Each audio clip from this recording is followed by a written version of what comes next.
I spoke the other day about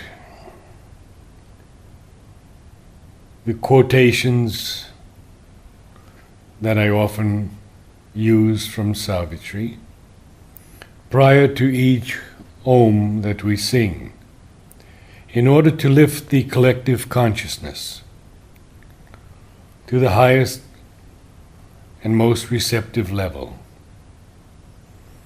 So today I would like to begin with the mantras of Savitri.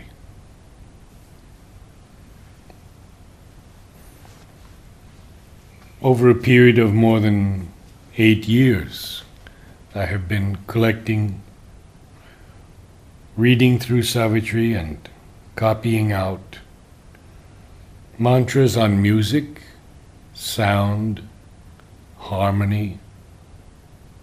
Savitri is filled with the beauty of these mantras. So I begin. Music brought down celestial yearnings. Song held the merged heart, absorbed in rapturous depths, linking the human with the cosmic cry. I'm not giving book and canto because I would rather you feel within the vibration of the mantra, the power and the force that it brings in. And I feel giving book, canto, and page would disturb this a little. So I'm just going to give you the different mantras that you can quote in your Om choirs, be it in Colombia, South America, or California, or wherever.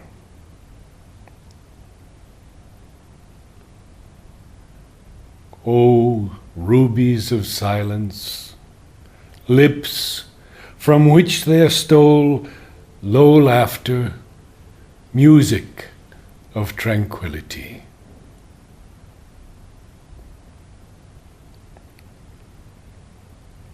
In a luxurious ecstasy of joy, she squandered the love music of her notes, wasting the passionate pattern of her blooms and festival riot of her scents and hues. Such a one speaks to Savitri. Close is my father's creepered hermitage, screened by the tall ranks of these silent kings, sung to by voices of the hue-robed choirs, whose chants repeat, transcribed in music's notes, the passionate colored lettering of the boughs, and fill the hours with their melodious cry. I caught the echoes of a word supreme, and metered the rhythm beats of infinity, and listened through music for the eternal voice. His speech, like glimmering music, veiled his thoughts. He comes unseen into our darker parts, and, curtained by the darkness, does his work. A subtle and all-knowing guest and guide, till they too feel the need and will to change. All here must learn to obey a higher law. Our body's cells must hold the immortal's flame, the absolute, the perfect, the immune, one who is in us as our secret self, our mask of imperfection has assumed, He has made this tenement of flesh his own, his image in the human measure cast, that to his divine measure we might rise. Then, in a figure of divinity, the Maker shall recast us and impose a plan of Godhead on the mortal's mold, lifting our finite minds to the infinite, touching the moment with eternity.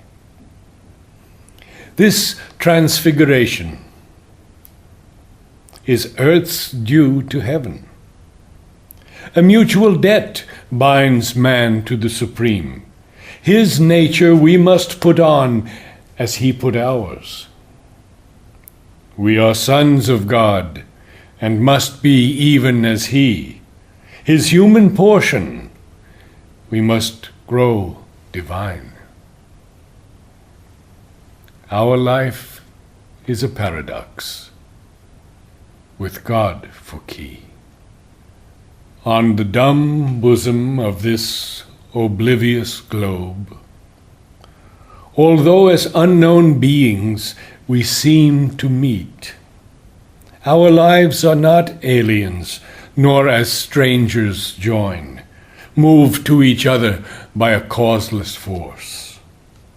The soul can recognize its answering soul across dividing time, and on life's roads, absorbed, rapt traveler, turning it recovers familiar splendors in an unknown face,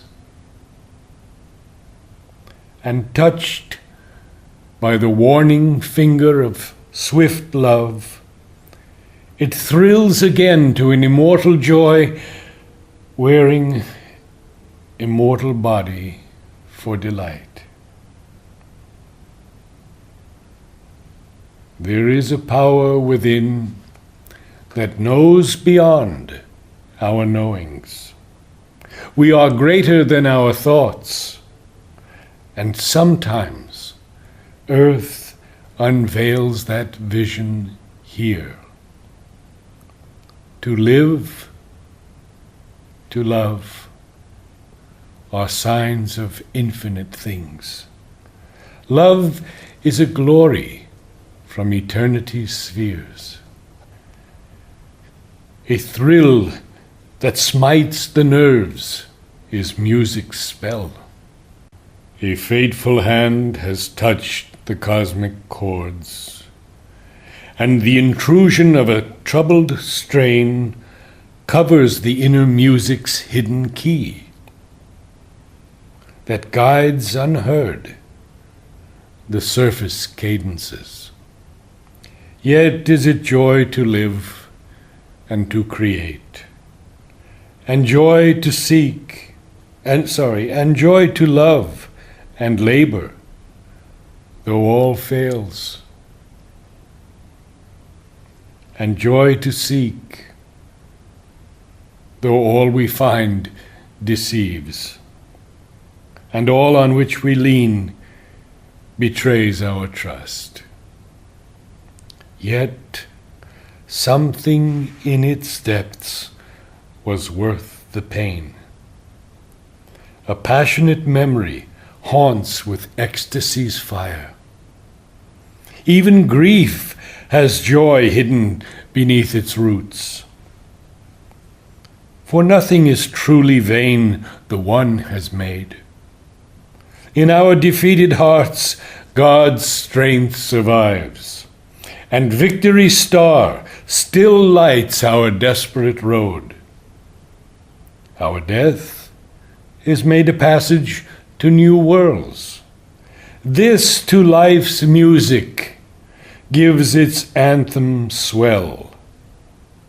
To all she lends the glory of her voice.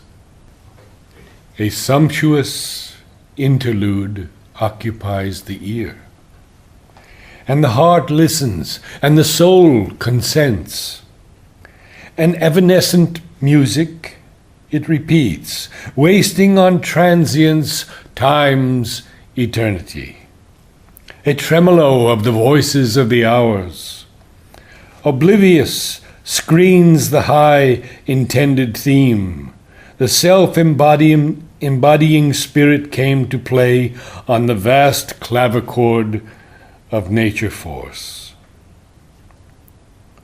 Only a mighty murmur here and there of the eternal word, the blissful voice, or beauty's touch, transfiguring heart and sense. A wandering splendor and a mystic cry recalls the strength and sweetness heard no more. Across the vibrant secrecies of space, a dim and happy music sweetly stole. Smitten by unseen hands, he heard, heart close, the harp's cry of the heavenly minstrels pass, and voices of unearthly melody chanted the glory of eternal love in the white-blue moonbeam air of paradise. This is one line from the Katha Upanishad.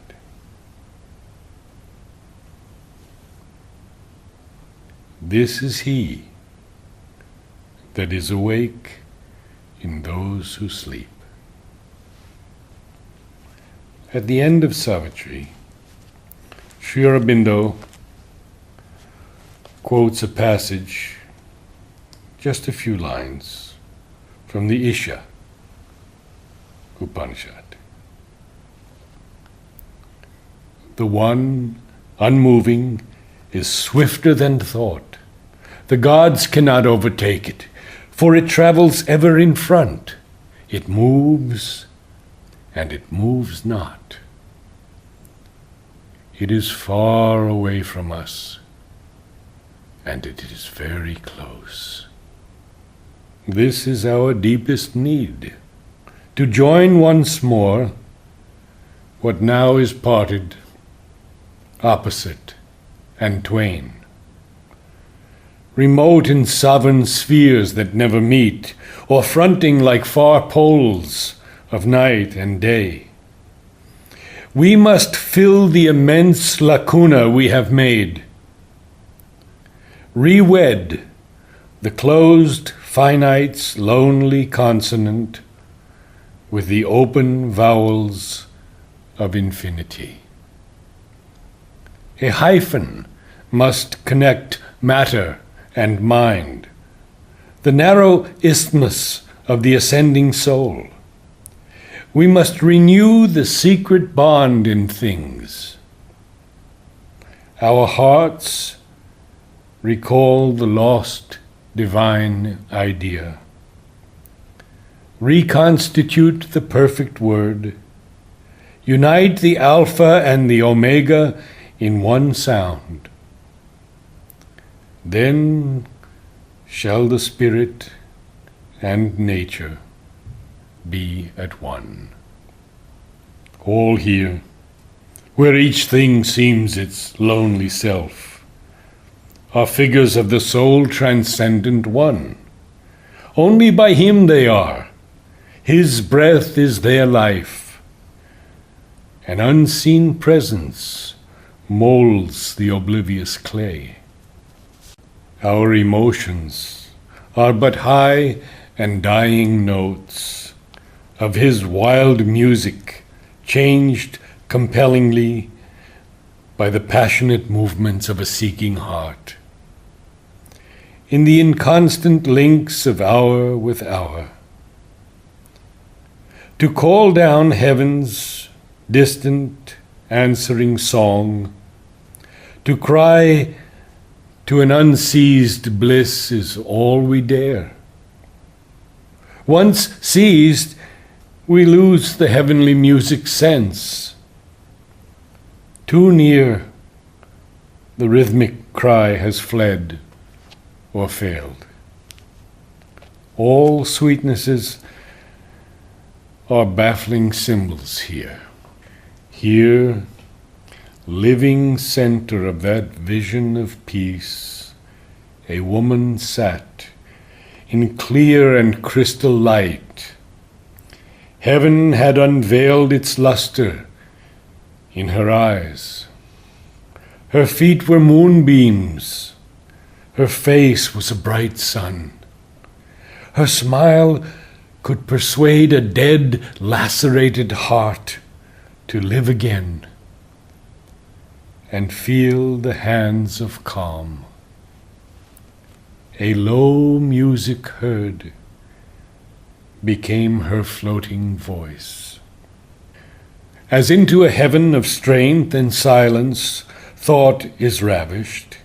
All this living mortal clay is seized, and in the swift and fiery flood of touches shaped by a harmonist unseen, a new sight comes. New voices in us form a body of the music of the gods. There was a strange consistency of shapes, and the same thoughts were constant passers-by, and all renewed unendingly its charm, alluring ever the expectant heart, like music that one always waits to hear, like the recurrence of a haunting rhyme. Oft inspiration with her lightning feet, a sudden messenger from the all-seeing tops, traversed the soundless corridors of his mind, bringing her rhythmic sense of hidden things. A music spoke, transcending mortal speech, as if from a golden phial of the all-bliss, a joy of light, a joy of sudden sight, a rapture of the thrilled, undying word poured into his heart as into an empty cup. A repetition of God's first delight, creating in a young and virgin time.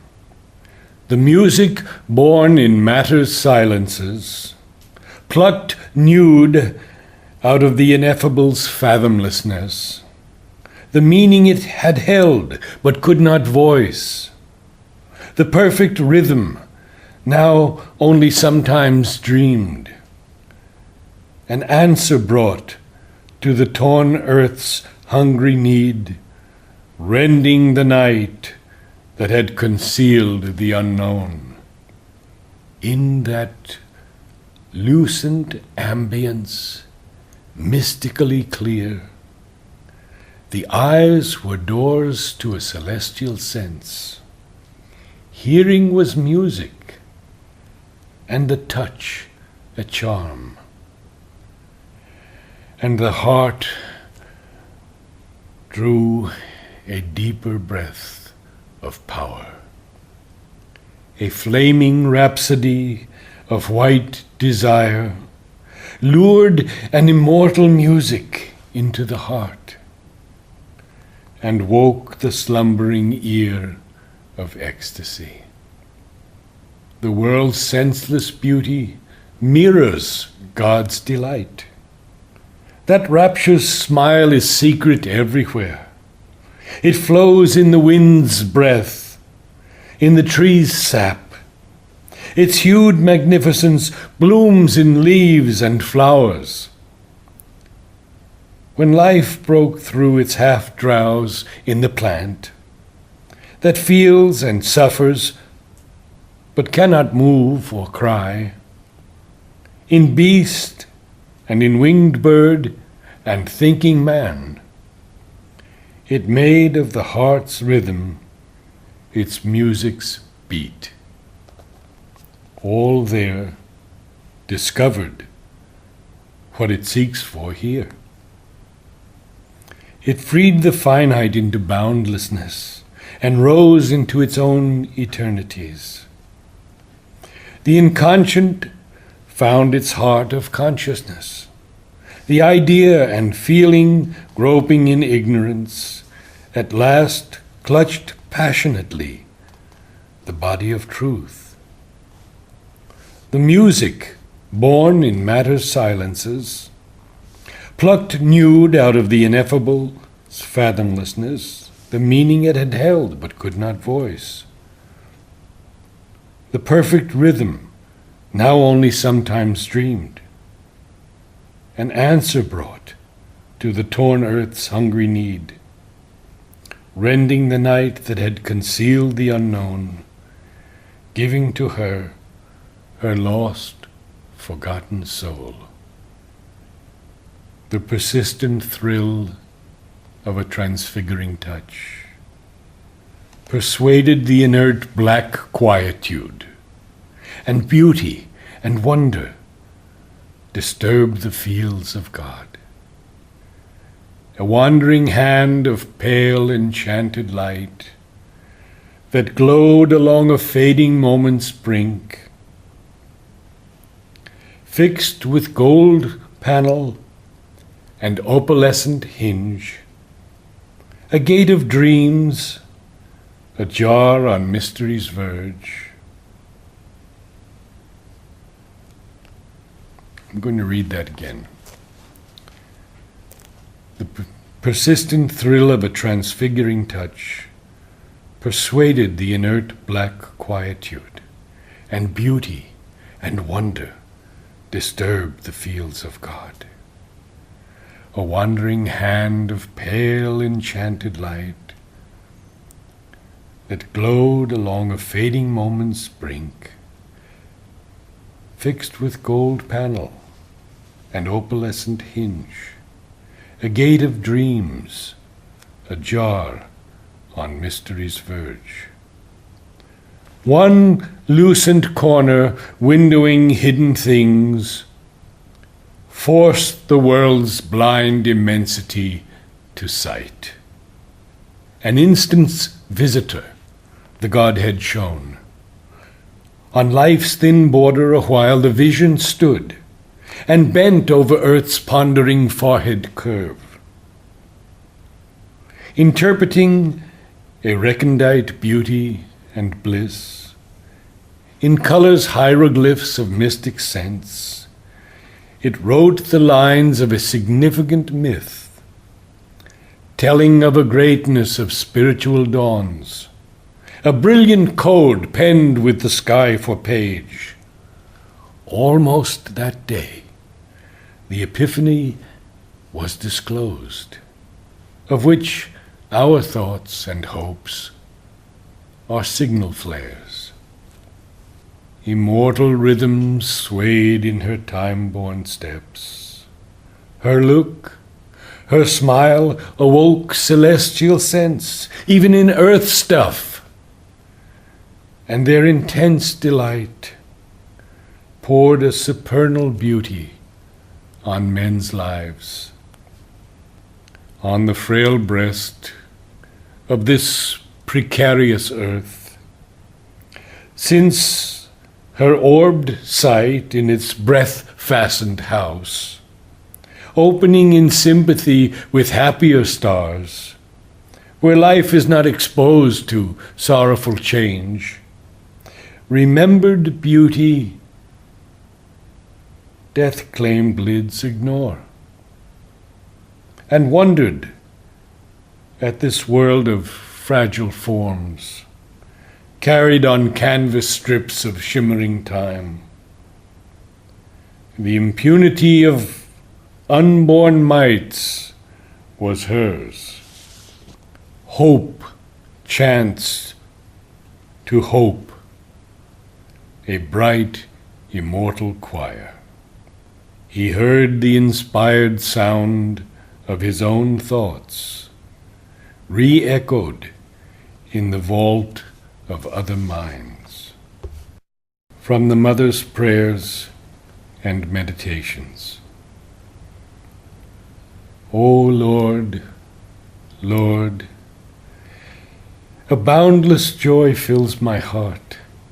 Songs of gladness surge through my head in marvelous waves, and in the full confidence of thy certain triumph, I find a sovereign peace and an invincible power.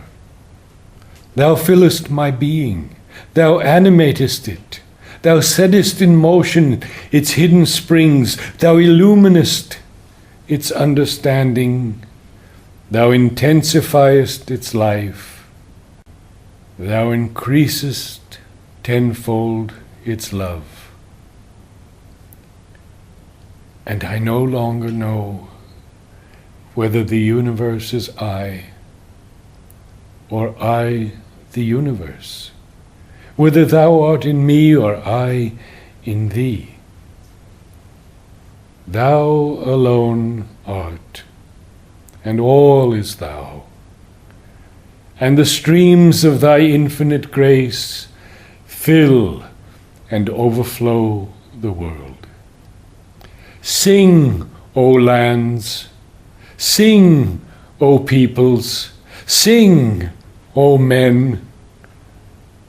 The divine harmony is there.